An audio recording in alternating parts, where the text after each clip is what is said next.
Let's expand a little bit more on that story from Heidi Jokos and look at the industry as a whole now. Icebolethu Funerals has held a discussion to find ways of how the funeral industry can deal with the dire COVID-19 situation. Nomfundo Mcoyi joining me now. She is part of that organization. Nomfundo, good morning to you. Thanks for your time in speaking to us. As far as this discussion is concerned, it sounds bizarre. This is obviously very good news for the industry as a whole, but obviously under very different and difficult circumstances. COVID-19 has had to change the entire industry in the way that you conduct yourselves, not just from the fridges, the number of coffins, the burial grounds, but also how you're having to deal with families during their time of grief. How has it been going? It's been a very, good morning to the viewers at home and to everyone at the studio. It's been a very, very difficult period for us as a company, Icebolethu Group, because we are one of the biggest in KZN and in Gauteng as well. Looking at the numbers going up, rising because of the second wave, it's been very, very hard. But we have tried as a company to capacitate ourselves and make sure that we can cope with the demand.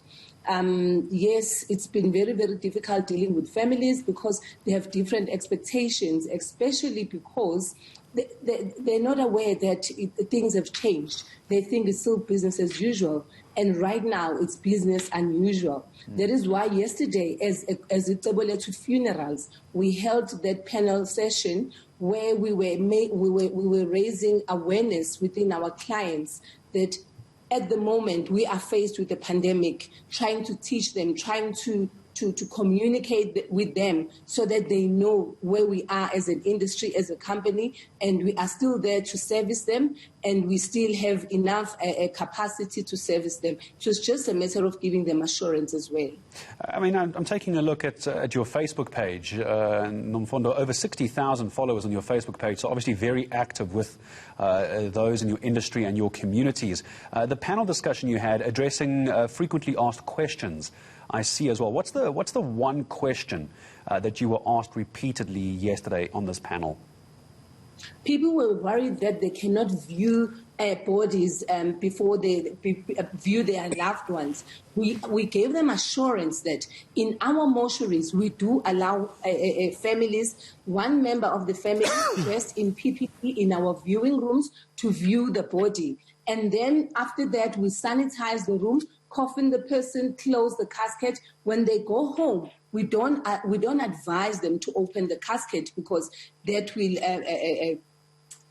be risky for them. But in our mortuaries, we gave them assurance they can view the body so that there's no mix-up of bodies that we have seen in the past in other companies. So we are just avoiding that. We gave them that assurance.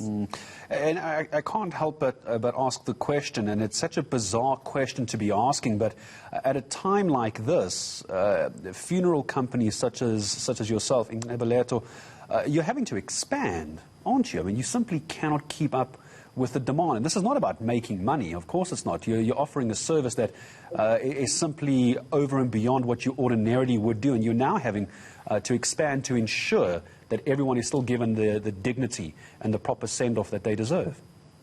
Yes. As Icebolethu, we have more than 500,000 clients. We have to make sure that when the time of need comes, those clients can get our service and the kind of service they've been paying for when they're paying their premiums. So what we've done, we've built more mortuaries. We've extended more mortuaries. We've launched one in Claremont. We're just going to launch another one in Umlazi, where it's a 100-body mortuary, so that we cope with the demand, because we don't want our people to die. But when that time comes, when people have been paying their premiums, we need to give them the promise that they've been paying for all these years. Nomfundo, I'm going to say thank you to you and all the best to you and your team, to you and your company, providing closure in what's a very difficult time for far too many South Africans during the time of COVID-19.